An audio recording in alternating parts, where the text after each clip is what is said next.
Hello friends, आज हम शुरू करते हैं चैप्टर 8 के एमसीक्यू और ये चैप्टर का नाम है बायोडाइवर्सिटी थ्रेट्स एंड कंजर्वेशन। देखिए, इससे पहले अगर प्रीवियस क्लास नहीं ली है जिसमें मैंने इस चैप्टर का ब्रीफ दिया था तो उसको कर लीजिए।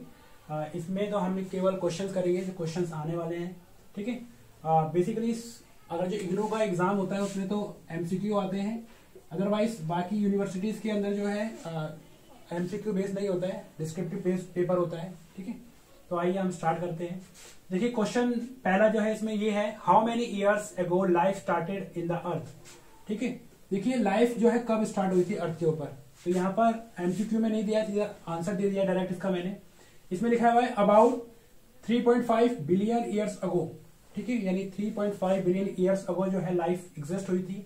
ठीक है, और मैं आपको बता दूं 1 बिलियन में 100 करोड़ होते हैं। ठीक है, ये भी याद रखना आपने। ठीक है, तो उसके हिसाब से आप अंदाजा लगा सकते हो कितनी बड़ी अमाउंट है ये, उससे पहले लाइफ एग्जिस्ट हुई थी। उसके बाद देखिए क्वेश्चन नंबर सेकंड है। क्वेश्चन नंबर सेकंड में बोला गया है, as per UN convention on biological diversity how many species live on अर्थ।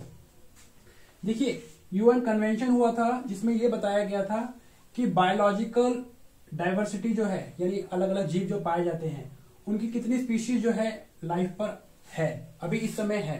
तो यहां पर बताया गया है तकरीबन 30 मिलियन स्पीशीज जो है अभी एग्जिस्ट करती हैं। ठीक है, अब तो बहुत सारी खत्म भी हो गई हैं, लेकिन यूएन कन्वेंशन के अकॉर्डिंग कितना था, 13 मिलियन स्पीशीज हैंगी।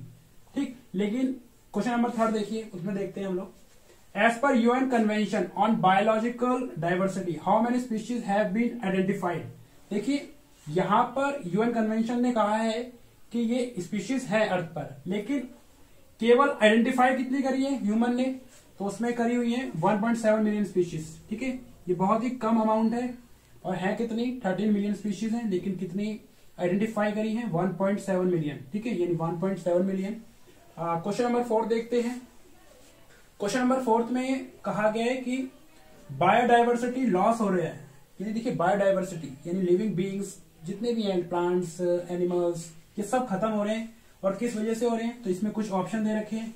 ऑप्शन ए दे रखा है increasing level of carbon dioxide, carbon dioxide बढ़ रहा है इस वजह से। बी ऑप्शन दे रखा है change climatic condition, climate condition change हो रही है इस वजह से, या एयर पॉल्यूशन बढ़ रहा है इस वजह से। तो ये इसका आंसर है डी। ये सभी कारणों से जो है बायोलॉजिकल डाइवर्सिटी लॉस हो रहा है। ठीक है, आई होप की चीज समझ में आ गई होगी। क्वेश्चन नंबर 5 पे बात करते हैं, which of the following may not easily modified habitat. अब देखिए, यहां पर मॉडिफाइड हैबिटेट की बात की गई है। देखिए, इस चीज को समझिए पहले। जो भी स्पीशीज है ना, वो अपने आप को क्या करती है, सर्वाइवल के लिए मॉडिफाई करती है, यानी चेंज करती है। लेकिन कुछ स्पीशीज ऐसी होती हैं जो अपने आप को चेंज नहीं कर सकती, वो जिस कंडीशन में है उसी कंडीशन में लीव करेगी। तो देखिए, पीजन ने जो है क्या किया, अपने आप को मॉडिफाई करा, स्पैरो ने मॉडिफाई किया, डियर ने मॉडिफाई किया, और अगर नहीं किया तो किसने नहीं किया, पेंगुइन्स ने। ठीक है, क्योंकि ये पोलर कैप्स पे ज्यादा पाई जाती है ठंडे इलाके में, और कार्बन डाइऑक्साइड की वजह से क्या हुआ, टेम्परेचर बढ़ रहा है, तो ये सर्वाइव नहीं कर रही, ये एक्सटिंक्ट होने को कगार पर हो रही है। ठीक है, तो यही क्वेश्चन था, इसका आंसर है डी। ठीक है, आई होप ये चीज समझ में आ गई होगी। Which of the following may not easily modified, कौन सी हैबिटेट जो है मॉडिफाई नहीं हो रहा है, तो वो है पेंगुइन्स। ठीक, उसके बाद देखिए क्वेश्चन नंबर 6। क्वेश्चन नंबर 6 में कहा गया है, since 1600 about 75% of animal extinction have been. देखिए, बोला गया है कि 1600 शताब्दी के अंदर 75% जो एनिमल थे वो एक्सटिंक्ट हो गए। कहां से, आइलैंड से, ओशियन से, साउथ और नॉर्थ पोल से, या अटलांटिक से। तो इसका आंसर है आइलैंड से।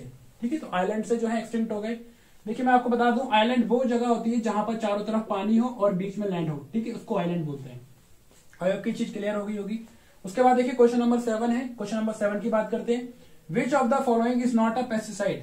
इनमें से कौन सा पेस्टिसाइड नहीं है।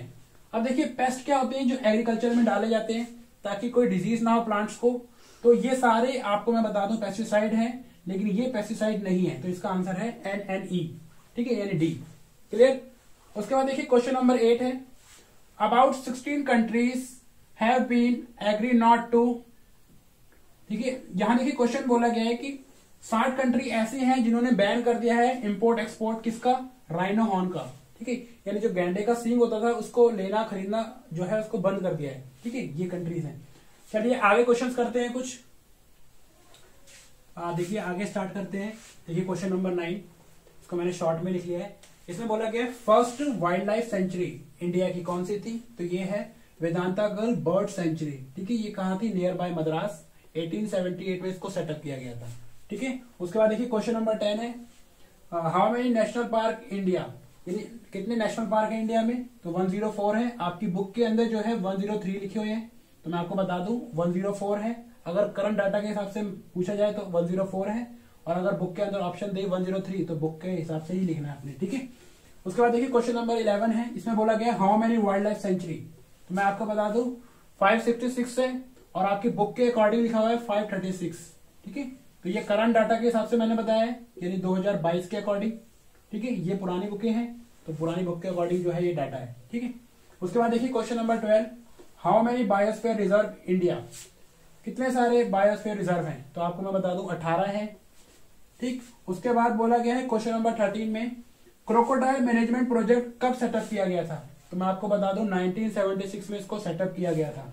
उसके बाद देखिए क्वेश्चन नंबर 14 है Nilgiri biosphere reserve was setup. जो नीलगिरी बायोस्फीयर रिजर्व है बहुत फेमस रिजर्व है, ये कहां पर है, तमिलनाडु में। अक्सर क्वेश्चन पूछे जाते हैं तो याद रखिएगा। Question number 15 largest wetland in India, largest wetland India का कहां पर है, ये है वेम्बंद कायल। ठीक है, याद रखना। अच्छा, पिछला जो टॉपिक था ना उसमें मैं एक टॉपिक स्किप कर गया था, तो मैं आपको बता देता हूँ, इसी के अंदर कवर करा देता हूँ। मैं रब कर रहा हूँ ये। ठीक है,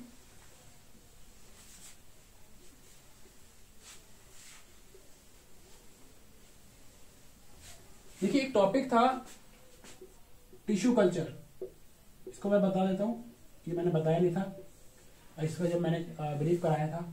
देखिए टिश्यू कल्चर को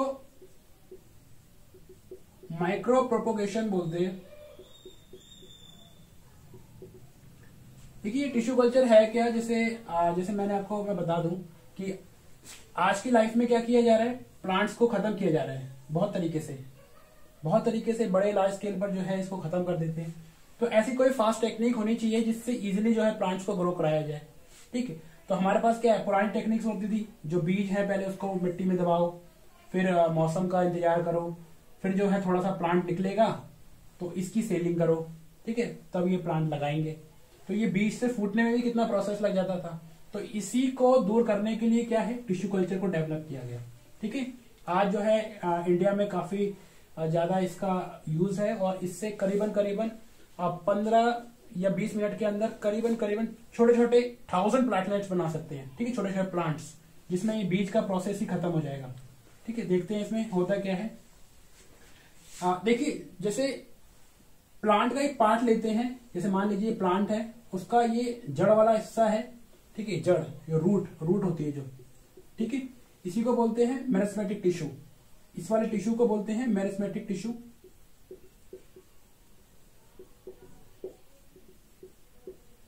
ठीक, और इसको क्या, आप जैसे सपोज कीजिए, इस तरीके से समझ लीजिए एग्जांपल में, ये जो ट्री है वो किसका है, मैंगो का, और ये मैंगो की जड़ है। ठीक है, एक तरीके से ये शूट है उसका, एक तरीके से ये समझ लीजिए। अब ये क्या करते हैं, इसका हिस्सा कट कर लेते हैं यहां से शार्प नाइफ से। ठीक है, इसको इतना हिस्सा हमने कट कर लिया, और क्या करते हैं, न्यूट्रिटिव मीडियम में डाल लेते हैं। ठीक है, एक ऐसा मीडियम जिसमें ये ग्रो कराया जा सके। ये कौन सा मीडियम है, ये हमारे पास ट्यूब है, और इस ट्यूब के अंदर हमने क्या डाला, लिक्विड डाल लिया, और ये लिक्विड कैसा था, न्यूट्रिटिव मीडियम, इसको बोलते हैं न्यूट्रिटिव मीडियम। ठीक, अच्छा, जब इसको डालते हैं इसके अंदर तो इसको एक नाम से जाना जाता है। ये मान लीजिए इसका हिस्सा है, इसको अलग करके हमने इसमें डाल दिया, इसको बोलते हैं कैलस। ठीक है, फिर होता क्या है, इस कैलस के अंदर छोटे छोटे प्लांटलेट्स ग्रो करने लगते हैं, ऐसे करके, इस तरीके से। ठीक, बाय टेक्निक हम लोग इसको एक ट्रे पर ले लेते हैं, इस तरीके से छोटे छोटे। अब इस टेक्निक से क्या है, ये प्लांट्स डायरेक्टली ग्रो कराए जाते हैं एक स्पेसिफिक कंडीशन में, जिससे ये प्लांट्स थोड़े बड़े हो जाते हैं इजीली। ठीक है, आई होप ये चीज जो समझ में आ रही होगी आपको सीक्वेंस वे में। यानी यहाँ पर क्या, वो छोटा सा पार्ट लिया हमने, शार्प नाइफ से कट किया, न्यूट्रिटिव मीडियम में डाला, इसको ग्रो कराया। ठीक है, और इसी को बोलते हैं कल्चर मीडियम भी बोलते हैं, इसको याद रखना। इसको जब ग्रो कराते हैं तो करीबन 15 से 20 मिनट के अंदर करीबन हम लोग थाउजेंड्स प्लेटलेट्स उगा सकते हैं प्लांट्स की, छोटे छोटे प्लांट्स उगा सकते हैं। ठीक है, तो इसमें एक प्रोसेस आपका काफी जो है टाइम कंज्यूम हो जाता है, मतलब टाइम कंज्यूमिंग नहीं है, बहुत कुछ शॉर्ट टाइम में जो है प्लांट की स्पीशीज जो है ग्रो कराई जाती है। ठीक है, तो इसी को बोलते हैं टिश्यू कल्चर। ठीक है, इसलिए बनाया गया क्योंकि आज जो बड़े जो स्केल पर एग्रीकल्चर नहीं हो पाता है, तो एक तो एग्रीकल्चर जो है टिश्यू कल्चर से हो सकता है, और दूसरा क्या है, आपका जो बायोडाइवर्सिटी लॉस हुआ है, खासकर प्लांट्स को काटा जा रहा है, तो उसको भी जो है ग्रो कराया जा सकता है ये भी। ठीक है, तो इसलिए जो है टिश्यू कल्चर का बहुत इंपॉर्टेंट है। तो आई होप कि ये जो टॉपिक है और जो एमसीक्यूज हैं जो मैंने क्वेश्चन की फॉर्म में लिखवाए हैं आपको समझ में आए होंगे। ये हर एग्जाम पॉइंट ऑफ व्यू से जरूरी है, चाहे वो कोई भी कॉम्पिटेटिव एग्जाम हो, चाहे वो इग्नू का एग्जाम हो, चाहे बाकी अदर यूनिवर्सिटीज हो, चाहे डीयू हो, चाहे आपका जेएनयू हो। ठीक है, तो आई होप कि ये जो चैप्टर के एमसीक्यूज क्वेश्चंस समझ आए होंगे। तो इसी के साथ जो है मैं ये लेक्चर कंप्लीट करता हूँ। ठीक है, थैंक यू।